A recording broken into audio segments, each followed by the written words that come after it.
else is, if I'm open, I can hear messages from other people too. And I shared to Sue the other day, about a month ago or so, I felt like I wasn't on. I wasn't on. I wasn't really good at my messages, and I was missing something. And I realized that those messages were the ones that I was trying to create. And when I tried to create the messages, the message didn't come through. So what I'm going to do is begin this by saying, I want God to speak through me. And I'm going to ask that you set an intention to hear what you need to hear today. And that I'm open to say that, not through me, but through the Word of Spirit. And by saying that, last week we did a powerful celebration of the burning bowl, when we burned everything that we're ready to let go of to make room for the new.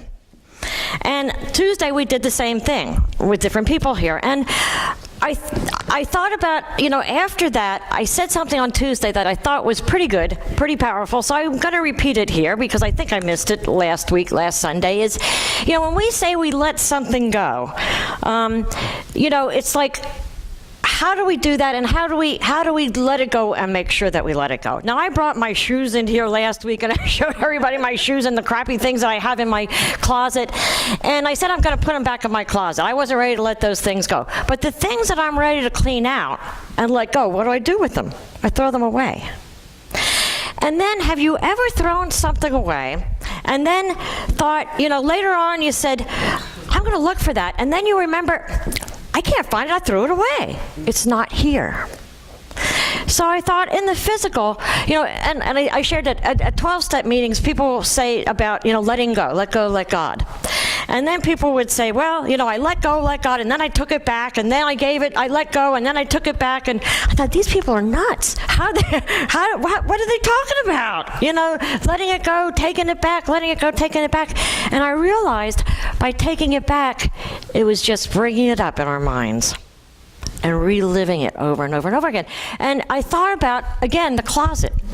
Once I throw it away and I go to look physically for something, I realize it's not there. So I can't bring it back. So why can't we imagine everything that we burned in that bowl last week as throwing it away? And if those thoughts come back to us, we can say, that's right, I threw it away. It's not available to me anymore. I can't bring it back. And that's just another way of tricking our minds or our thoughts or whatever to let go and know that it's gone. Because too many times, it's so easy for us to take it back if we don't truly, let it go, physically let it go. So that was, kind of going from last week. But, the new year is everybody's, thinking about, they're reminiscing about last year, and again, what's going to happen in the new year. And, with this writing project, a lot of things are coming to my mind. And I actually was looking for contacts that we want to contact as far as, the project that we're doing. And I looked up people in the newspaper, and I looked up columnists. And when I did that, when I Googled that, they had some of their last columns that they wrote. And it was very interesting because I do feel like, things are shifting. I believe that things are shifting. And, we talk about the negative news or people writing about the negative news, but I do believe for some, there's been a shift already. And I want to share some really powerful things that I found, writers in the newspaper writing. There was one, Dave Morey. He wrote, recalling the good about 2013, hoping for a good 2014. The title right there is powerful. Recalling the good. Again, looking for the good. Recalling the good and hoping for the good. And he goes on about how thankful he was to write and be a part of the Eagle staff. And how, they were more dedicated than ever. And, he looked at all the good things that happened. Fundraising goals like United Way were met. The good things that happened. And he wishes, all these good things for his family, for, his buddies, for the Royals. I guess he's a sports editor or whatever. I'm not that much on the, but all these good things that he wants to see in 2014. I thought, how powerful. He looked for the good in 2013, and he found much of it. He wrote his whole article on looking for the good. Then there were some that wrote, and at first I thought it's kind of a good article. It's look kind of good. Reading needs more good to occur in 2014. Which, that's true. We need good to occur in 2014. However, the majority of his article was things that were not good. And at the bottom, he had 4 or 5 things that were good. And he said, too bad that the things that were good don't outweigh the things that were not good. And I thought, how ironic. One of his co-workers found everything good to write about. Right. And I thought, that's really interesting. The difference in perspective, just in that office and among writers, and among news people. So it's a matter of who are we going to choose? Who are we going to choose to listen to? Who are we going to choose to believe? What radio wave are we tuning into? We have that choice. Are we going to tune into the negative, or are we going to choose into the positive? Like Myrtle Fillmore said, I call forth the good. Are we going to call forth the good and the God in every situation? There was one that really, really, really struck me. And I thought, this is huge. And I believe that this guy was led to hear what he needed to hear in this meeting. And he talks about a Muhlenberg Township meeting. And he said, I wasn't expecting a philosophy lesson. I was expecting a crowd. And he said there were 2 things that he took out of that meeting that were powerful. And he said they were things that we should do in all of our government, live by in all of our government, but I say in all of our life too. And one of the big things is, and it's interesting because he made it sound like this was something huge and new. And of course we talk about it all the time. But he said, one comment came from Lurch, and he was a person that was leaving the commission. A new person was coming on. But he said to the crowd, if the only time you come to this meeting is when you have a grievance or when there's a problem, your view of the township is always going to be negative. You're not going to see the good things that happen too. I thought, wow, that's huge. Because that's perspective. That's what we teach in Unity all the time, is look for the good, not only the negative, because as we see the good, we'll experience more of it. So, it's looking for the good. And when I talk about looking for the good in something, or looking through that, we think about all those things that appear to be not good. And we think, okay, what can we do to bring that into or to turn that around into something good? And, we're told, there's always good in something, look for the good in situations, but I'll tell you what, when you're in it, sometimes it doesn't feel that way. All we can see is something different. And I think about being called forward. Now, we're doing the Reading Happiness Project, and it's based on PERMA, positive emotion, engagement, relationship, meaning and purpose, and achievement. And I think about the meaning and purpose, because a lot of times that's found in spirituality, in our spiritual life. It's found in doing something that's a little bit greater than ourselves, or connecting with something that's greater than ourselves, and are using our life for something meaningful and purposeful. And I think about everything we go through in life. And why is that some of those things we have to go through? Why do bad things sometimes happen to good people? Why are things happening that we have to go through and we have to endure? And think about, is it because we are called to a higher purpose? We are called to use that to some higher purpose. I think about I think about when my oldest daughter, when she was like 15 or 16, I remember we were driving in the car, my husband and I and her, and didn't have the other kids with, and we were telling her some of the mistakes that we made in life. And, we said, we're telling you this so that you don't have to make the same mistakes in life and follow in our footsteps. But she said, Mom, if I don't experience that, how can I tell my kids not to? Okay, that's pretty smart. Okay, so what am I going to say about that one?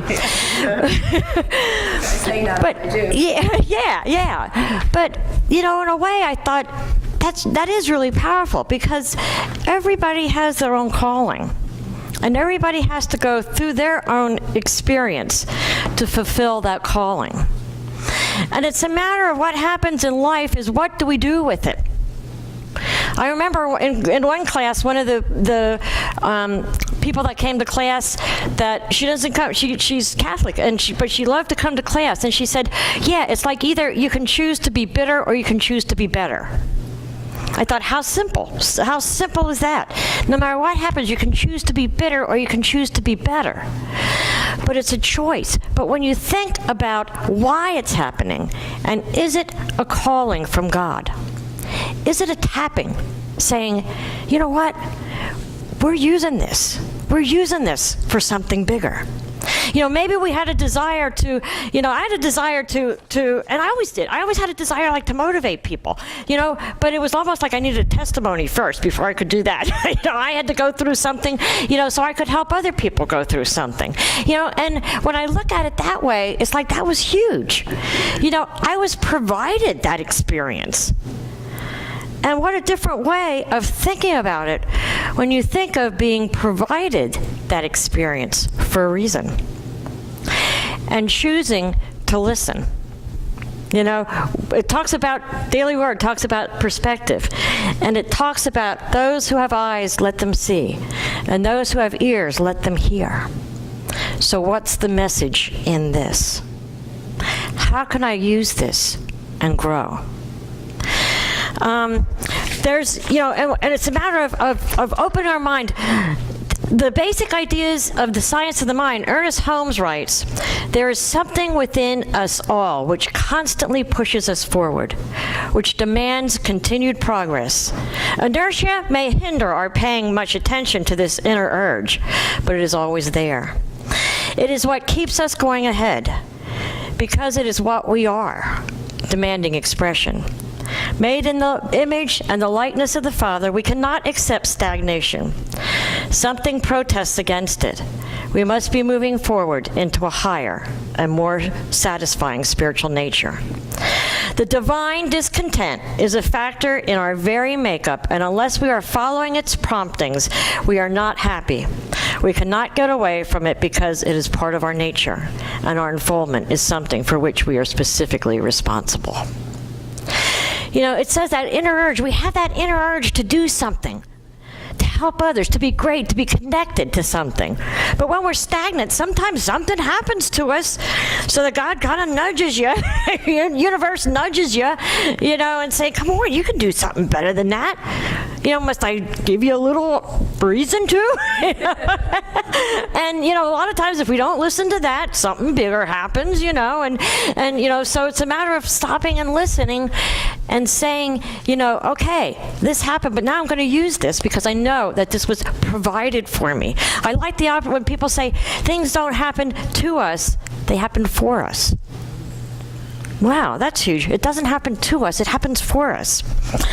The Persian poet Rumi said the same thing in a very poetic way. Feel yourself being quietly drawn by the deeper pull of what you truly love. So whatever we're experiencing, is there something that we're being drawn by a deeper thing, that we can use that situation? What are we being asked and drawn to do? And the statements, we're being invited by higher and higher levels of expression. The bigger and bigger, it's like God saying, RSVP, yes, to this invitation. I'm inviting you to use this. for something bigger. You know, and we have a choice. When something like that happens, we have a choice to stay stuck, or we have a choice to move on. And we can use that situation. I like this little story. For many years, Father Leo Booth took a trip to Bali. He took for a spiritual conference for Michael Beckwith and Gerald Jampolsky. When he arrived at the British airport to check in, he was told that his passport had only 4 months left and that it needed 6 months to be legitimate. The agent suggested he stop over in Singapore and get his passport renewed at the British Embassy before he went on to Bali. But the process would take several days. This was the best they could offer him. He was not happy. He had to be in Bali for the conference. Now, this is really just a little bump in the road as compared to what some of us, but it's a bump in the road. This was really important. He needed to be there. As he sat there somewhat fretting and stewing, a lady got up from her seat and went to the restroom, and when she came out, he noticed that her skirt was caught up in her underwear. He referred to this as a spiritual moment. What should he do? What should he do? He toyed with the idea of gently trying to pull it out, but thought better of that, didn't want to do that. So instead, he said to her, quote, "Excuse me, your skirt is stuck in your underwear." "Oh dear," she said, "I hate it when I do that." "I thought it was better for me to tell you," he said sheepishly.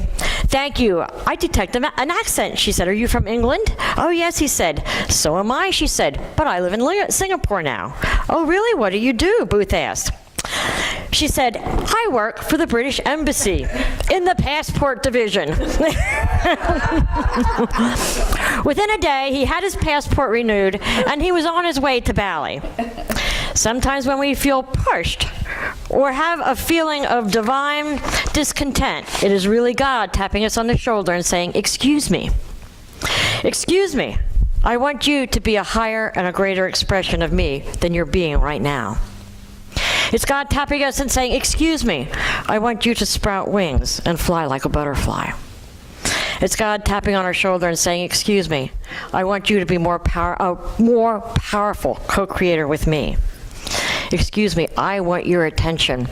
There's some message I'm giving you." And a lot of times, that is, again, found in the situations that we think we can't get out of. That there's no other way out. This year, let's think about where we're going and how we can be a higher expression of God. Because in this time of increased, elevated consciousness, isn't that what we're asked to be doing? To be a higher expression of God. To prove that all these things that come through life, or we know are only in the physical, there's something bigger in the spiritual. It's like the old tapestry thing. We look at an embroidery piece and we turn it over and there's knots and threads and it looks all chaotic. But when you turn it over, it's a beautiful picture. So with life. Sometimes it's all chaotic and hurtful and, we don't know why this, why me, that kind of thing. But we turn it over. When we turn it over to God, we let that beautiful picture be created. And that's the thing. I think we're all being pulled towards that. And it's interesting because, we have the Riders of the Reading Eagle. I think some people are doing that. They're realizing that they have an awesome position, that they can be pulled towards something greater. And it's a matter of taking that because we know how good it feels when we do that. It feels awesome when we follow that leading, and we follow that divine leading. I have a story that you probably might have heard it before, but it's awesome, and it definitely needs repeating. And it's called Rose.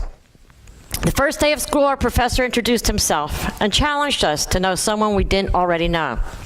I stood up and looked around the room when a gentle hand touched my shoulder. I turned around to find a wrinkled little old lady beaming up at me with a smile that lit up her entire being. She said, "Hi, handsome. My name is Rose. I'm 87 years old. Can I give you a hug?" I laughed and enthusiastically responded, "Of course you may," and she gave me a giant squeeze. "Why are you at college at such a young, innocent age?" I asked. She jokingly replied, I'm here to meet a rich husband, get married, have a couple of children, and then retire and travel. No, seriously, I asked. I was curious about what may have motivated her to taking such a challenge at her age. I always dreamed of having a college education. And now I'm getting one, she told me. After class, we walked to the Student Union building and shared a chocolate milkshake. We became instant friends. Every day for the next 3 months, we would leave class together and talk nonstop. I was always mesmerized listening to her. She was like a time machine, and she shared her wisdom and experience with me.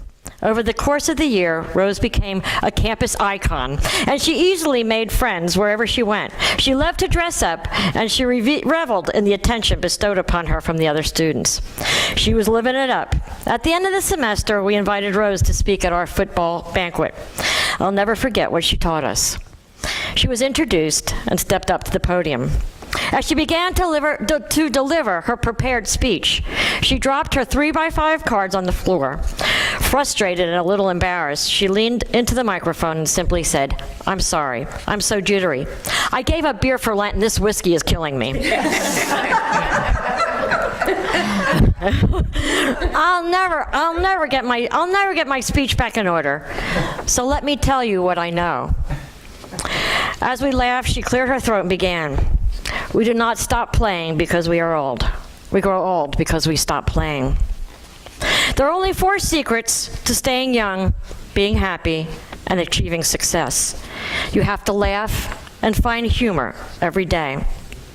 You've got to have a dream. When you lose your dreams, you die. We have so many people walking around who are dead and don't even know it. There's a huge difference between growing older and growing up. If you're 19 years old and lay in bed for 1 full year and don't do one productive thing, you'll still turn 20 years old. If I am 87 years old and stay in bed for 1 year and never do anything, I'll turn 88. Anybody can grow older. That doesn't take any talent or ability. The idea is to grow up by always finding the opportunity and change. Have no regrets. The elderly usually don't have regrets for what we did, but rather for things we did not do. The only people who fear death are those with regrets. She concluded her speech by courageously singing "The Rose." She challenged each of us to study the lyrics and live them on our daily lives. At the year's end, Rose finished the college degree she had begun all those years ago. 1 week after graduation, Rose died peacefully in her sleep. Over 2,000 college students attended her funeral in tribute to this wonderful woman who taught by example, it's never too late to be all that you possibly can be.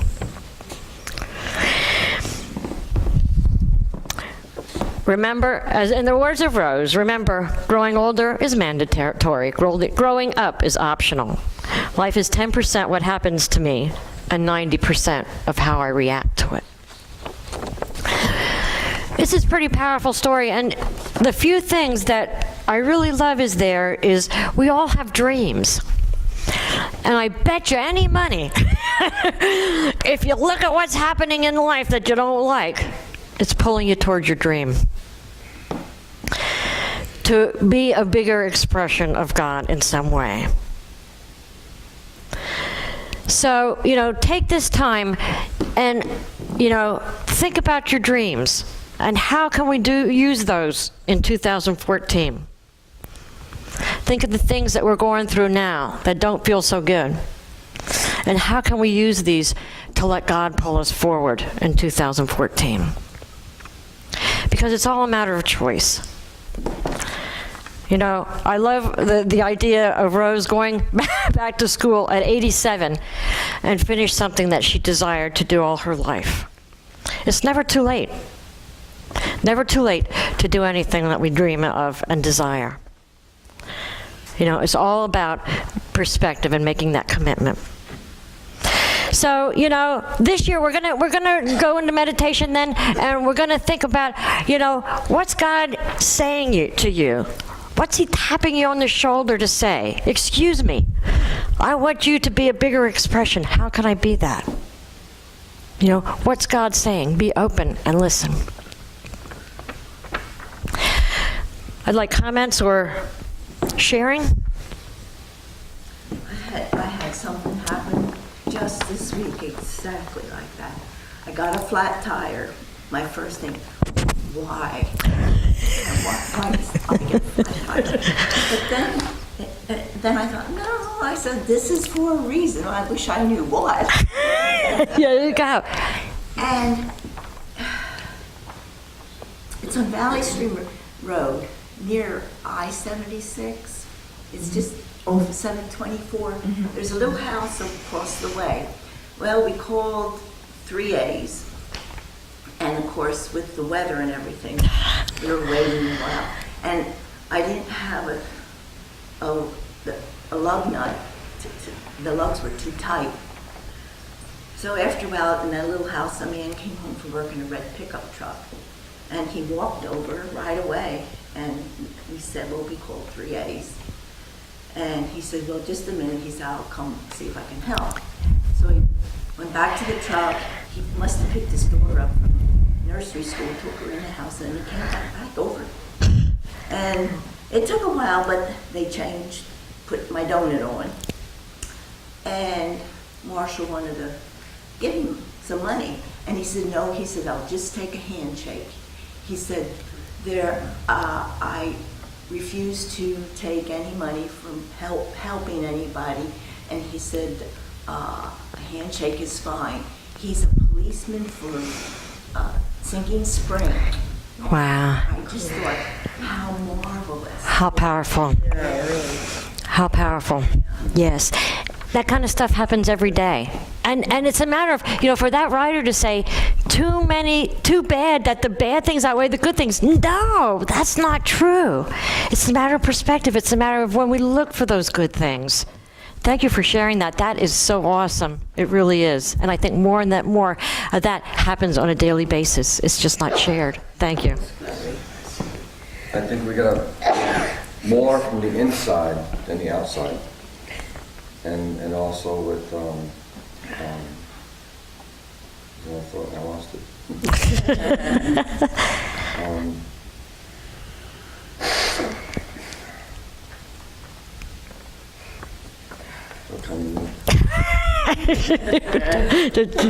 We'll come back to you when it comes to you. I think, Natalie, what happened to you is that two very powerful, beautiful spirits met. And with that love that was exchanged and that handshake, the power of that goes up and out. And it was a way of helping, both of you having that. Yeah. I think. And turning it over and saying, well, this happens for a reason. That was where the change went. That was where that miracle happened. And that's the thing. That's the turning point. That's where the miracle happens, is when we turn it over and say, there has to be a reason for this. What is this reason? And we turn it over. Got it? Yeah, I got it. It's a writer with the negatives and the positives. There is positive and negative in life, but you must transform the negative to the positive. And you have to own it. If you don't own it, you can't transform something you don't own. Yeah. Exactly. Right. Own it. But Right. people are afraid to own it. Right. Yeah. But it's both. It's all. To look. yin and Yeah. yang. It's Yeah. all- Yeah. Yeah. Go ahead, Art. In your story, Rose said that humor is important. Could I tell a little joke in connection? Please, go ahead. Yeah. About the guy is walking down the street and he meets his friend. He's got two black eyes. And the guy says to him, what happened to you? He says, well, I was in church on Sunday and the woman in front of me, when she got up, the dress was caught in her underwear. So I reached and I said, how? And she, that explains the one eye, but what happened to the other one? He said, well, I figured that's where she wanted it, so that's what happened when I tried to put it back.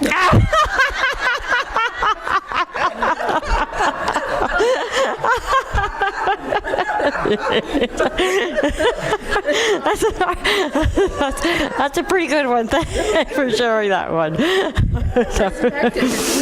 Yes, it is. It is. It is. Anybody else? No? Then we will take these thoughts into meditation. I invite you to get comfortable in your seats. Just feel the seat supporting your body as you are supported by the love of God.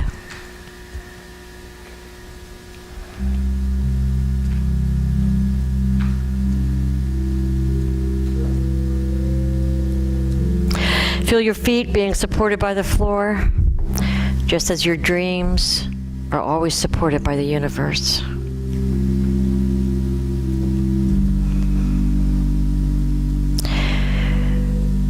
Close your eyes, take a deep breath. Breathe in the energy of this room, the energy of love, the energy of laughter, the energy of inspiration, the energy of peace.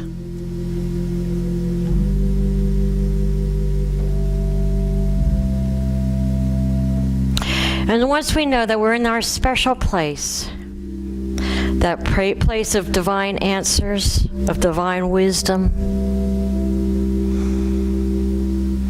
I encourage you to ask, where am I being pulled? What am I being asked to do?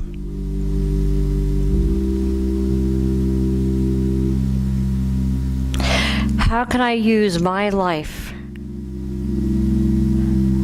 as an expression of God to encourage, to inspire, and to uplift others?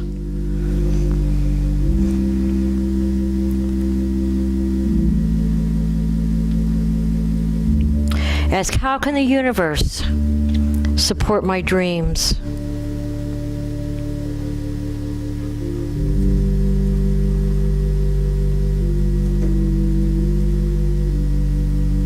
Take time and open your eyes, open your ears, your spiritual eyes and your spiritual ears, and truly listen and truly see. For we know that as we ask, it is always given.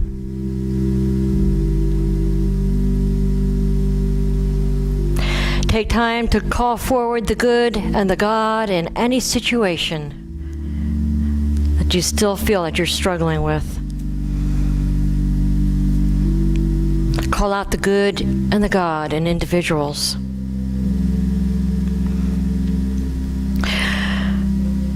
Let's call forth the good and the God in our community, in our world.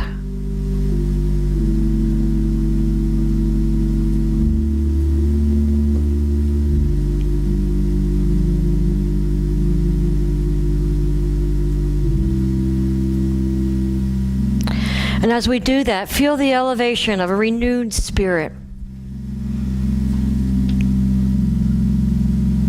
Feel the elevation of hope. Feel the elevation of the excitement of answered prayer.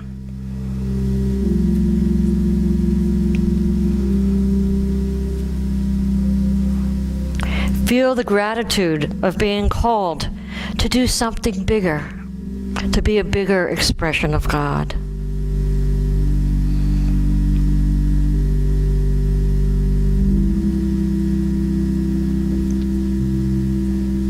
As we hold on to these thoughts, give gratitude for all those things in our life right now.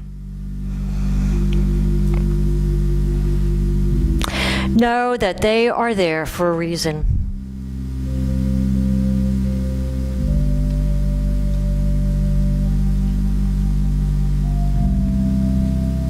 And know that God is using those to call us forward to something better. make a commitment this very moment to move forward.